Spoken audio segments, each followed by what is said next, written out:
You know, when you think about the Cold War, you usually picture something static, frozen. Right. The Iron Curtain, two immovable blocks just staring each other down for decades. Exactly. But today, we're diving into a set of documents that just shatters that image. We're looking at a moment in 1977 when the Cold War did a complete backflip. It really is one of the most bizarre episodes in modern history. We're talking about the Ogaden War in the Horn of Africa. And just to set the stage for you, imagine a hot war between two countries. And halfway through, the world's two superpowers literally swap sides. It sounds made up, but it happened. The Soviets ditched their longtime ally to back their rival, and the U.S. finds itself in this very awkward position of maybe supporting a socialist dictator. It's the ultimate game of geopolitical musical chairs. And our sources for this are just incredible. We're not reading history books, we're looking at the raw intelligence. We are, specifically declassified State Department cables, CIA intelligence memos, and even the minutes from National Security Council meetings during the Carter administration. So we get to see this whole crisis unfold in real time, right from inside the White House. Exactly. We'll see how a fight over a stretch of desert almost destroyed détente between the superpowers. Okay, so let's set the board. Before all the chaos, what did the before picture look like? Early 1977. Who was friends with whom? Well, you have to look at a map.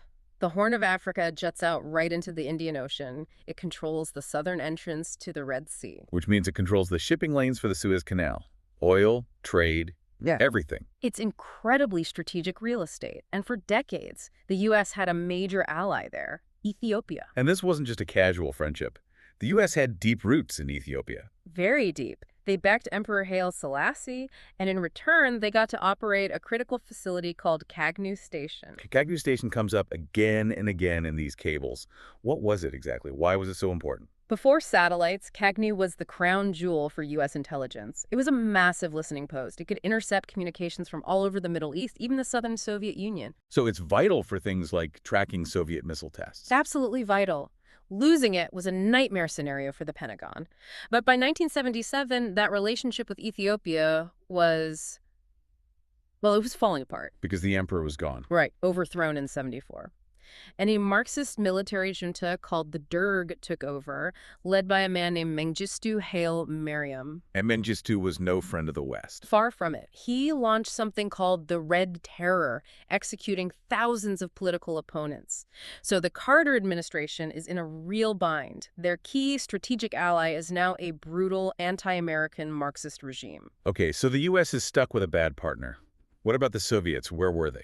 The Soviets were sitting pretty right next door in Somalia with their ally, President Siad Barre. Also a socialist. A scientific-socialist, as he put it. Right. And Moscow poured everything into Somalia, tanks, fighter jets, you name it. In return, they got a huge naval base at Berbera. And Berbera was their key to the Indian Ocean. It really was. Missile handling facilities, a deep water port. It let them project power across the whole region and counter the U.S. in the Persian Gulf. So you have this neat, clean divide. The U.S. with Ethiopia, the Soviets with Somalia. Classic Cold War stuff. It seems that way. But then you have the Ogaden. The piece of land that sets everything on fire. What is it? The Ogaden is this huge arid region in eastern Ethiopia. But here's the critical part. It's almost entirely populated by ethnic Somalis. And this gets to a word that's all over these documents. Irredentism. Right. It basically means a political movement to reclaim land that you believe is ethnically or historically yours. So Siad Barre in Somalia is saying there are Somalis living in the Ogaden, so the Ogaden should be part of Somalia. Exactly. His dream was a greater Somalia, which would unite all ethnic Somalis. That included the Ogaden, maybe even Djibouti and parts of Kenya. It was a very powerful nationalist idea. And the CIA saw this collision coming, didn't they? They did. There's a CIA memo from March 77 that is just spot on. It warns that the Soviets are trying to do the impossible. They want to have their cake and eat it too. Precisely. They see Ethiopia turning Marxist and think, this is great. We can be friends with both Ethiopia and Somalia and control the entire Horn of Africa. The Red Sea becomes a literal Red Sea. That was the dream. But the CIA rightly pointed out that the hatred between Somalia and Ethiopia was just too deep. You couldn't be friends with both. And this leads to maybe the most bizarre diplomatic idea of the entire Cold War. The Socialist Federation. Yeah, tell us about that, because it sounds like something from a movie. It does. Fidel Castro, with Moscow's blessing, flies to the region and pitches this idea. Let's just dissolve the borders. Let's create one big happy family, a federation of Ethiopia, Somalia, South Yemen, and Djibouti. Guys, stop fighting over the lines on the map. Let's just erase the lines. And it did not go over well. I can imagine. A State Department cable quotes the Somali ambassador, a man named Adu. He laid it out very clearly for the Americans. I've got it right here. He said, nationalism comes first, international socialism second. And that is such a key quote, because it reminds you that for these leaders, local identity and national pride were way more powerful than some grand communist theory from Moscow. So the federation idea is dead on arrival. And in mid-1977, Barr decides to act. He rolls the dice. He sees Ethiopia as distracted. It's weak from purges. It's fighting another war in Eritrea. So he invades the Ogaden. With Soviet weapons. To invade a country the Soviets are trying to win over. It was a disaster for Moscow. It forced them to finally choose.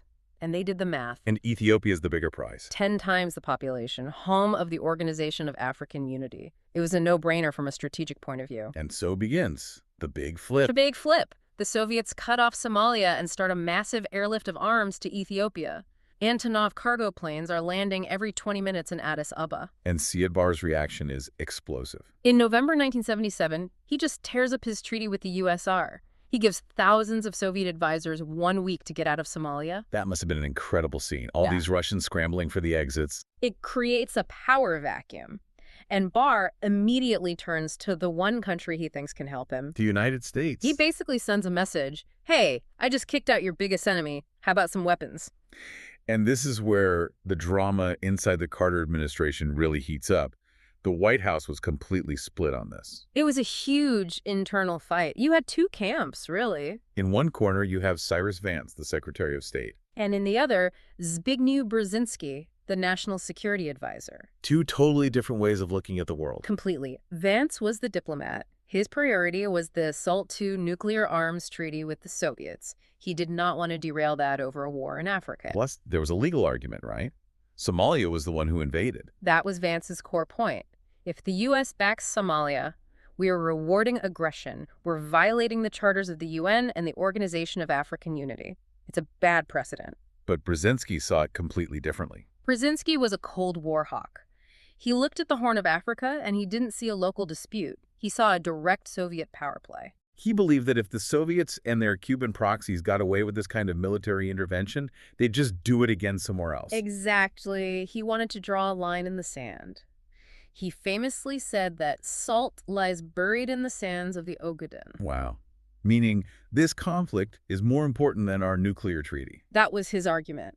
And President Carter is caught right in the middle, torn between his desire for human rights and the brutal realities of geopolitics. There's this one NSC memo that just perfectly captures how awkward this was for the U.S. I think I know the one you mean, about the propaganda. Yes. It says the Somali propaganda about Ethiopian atrocities would be admired by Goebbels. Comparing your potential new ally to the Nazi propaganda chief, not exactly a ringing endorsement. But then, in the very next sentence, it admits the Somalis are winning with their Soviet gear. It's this moment of, these guys are terrible, but they're beating the guys we really don't like. It's pure realpolitik. So what does the U.S. do? Do we send the guns? Ultimately, no.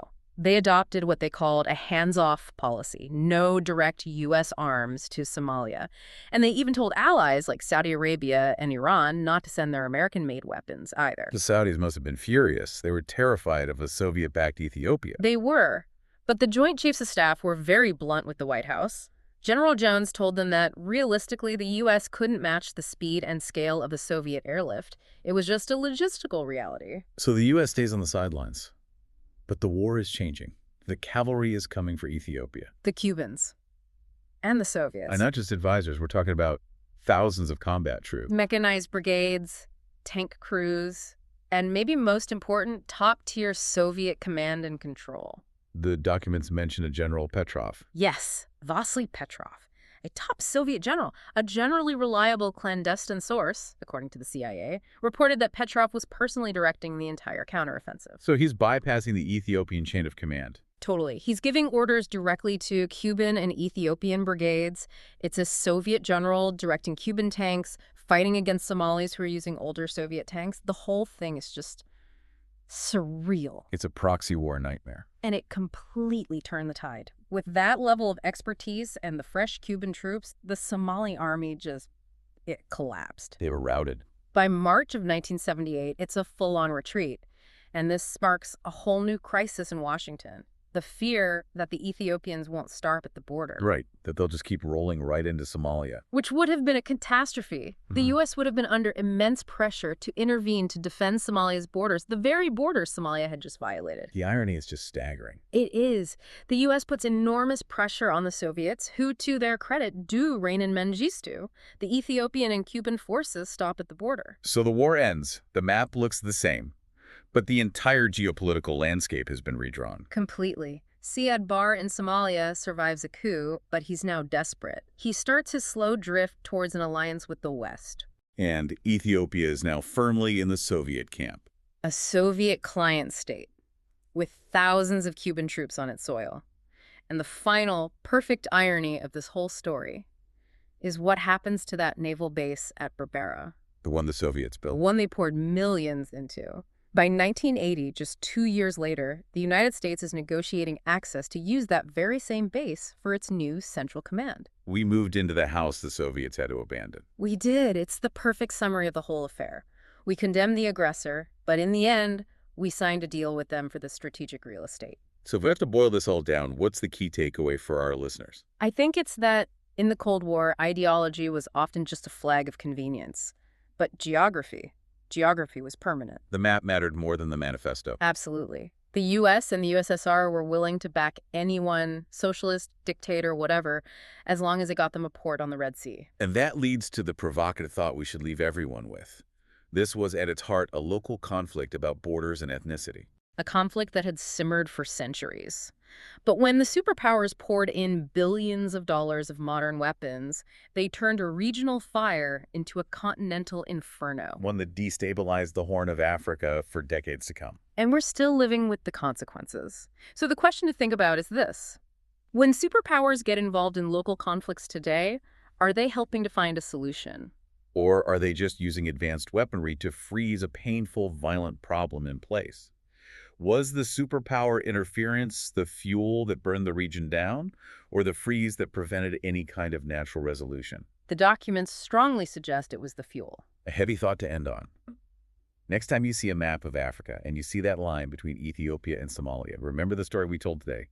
That's not just a line, it's a scar. The scar from when everyone switched chairs in the middle of the game. Thanks for joining us on this deep dive. We'll see you next time.